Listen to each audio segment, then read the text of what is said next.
வணக்கம் மக்களே. சுலோகா என்ற பெண் திருமணமான 4 ஆண்டுகளுக்கு பிறகு அவரது கணவருக்கு வேறு ஒரு பொண்ணுடன் தொடர்பு ஏற்பட்டதால் கைவிடப்பட்டார். தனது கணவரை மீட்டு தன்வசப்படுத்தவும் நல்ல வழிக்கு கொண்டு வரவும் அவர் ஒரு மாந்திரீக பாபாவை அணுகியுள்ளார்.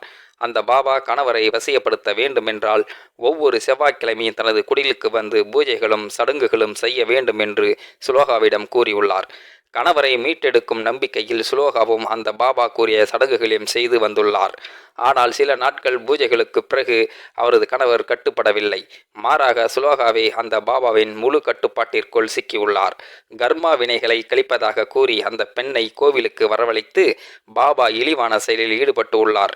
சில நாட்களுக்கு பிறகு கோவிலில் நடந்த இந்த அத்துமீறல் குறித்து வீடியோ ஒன்று வைரலானதை அடுத்து ஆன்மீகத்தின் பெயரால் நடந்த இந்த அதிர்ச்சியூட்டும் உண்மை வெளிச்சத்திற்கு வந்துள்ளது. மக்களே, இது போன்ற போலி சாமியாரை நம்பாதீர்கள். கணவன் உங்களிடம் இருக்கும்போது அன்போடு வைத்துக் கொள்ளுங்கள். பெண்களே, உங்களை விட்டு பிரிந்தவுடன் இது போன்ற இழிவான விஷயத்தில் ஈடுபட வேண்டாம். மக்களே, இந்த மாதிரியான அதிசய சம்பவத்தை பற்றி நீங்கள் என்ன நினைக்கிறீர்கள் அப்படிங்கிறத மறக்காமல் உங்களோட கருத்துக்களை கமெண்ட் பாக்ஸில் சொல்லிடுங்க.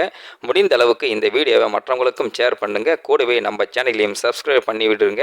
தேங்க்யூ ஃபார் வாட்சிங். இது போன்ற செய்திகளை உடனுக்குடன் நீங்கள் தெரிந்து கொள்ள மறக்காமல் எங்களுடைய சேனலையும் சப்ஸ்கிரைப் செய்யுங்க. கூடவே பக்கத்தில் வரும் பெல் ஐக்கானையும் கிளிக் செய்யுங்கள். மக்களை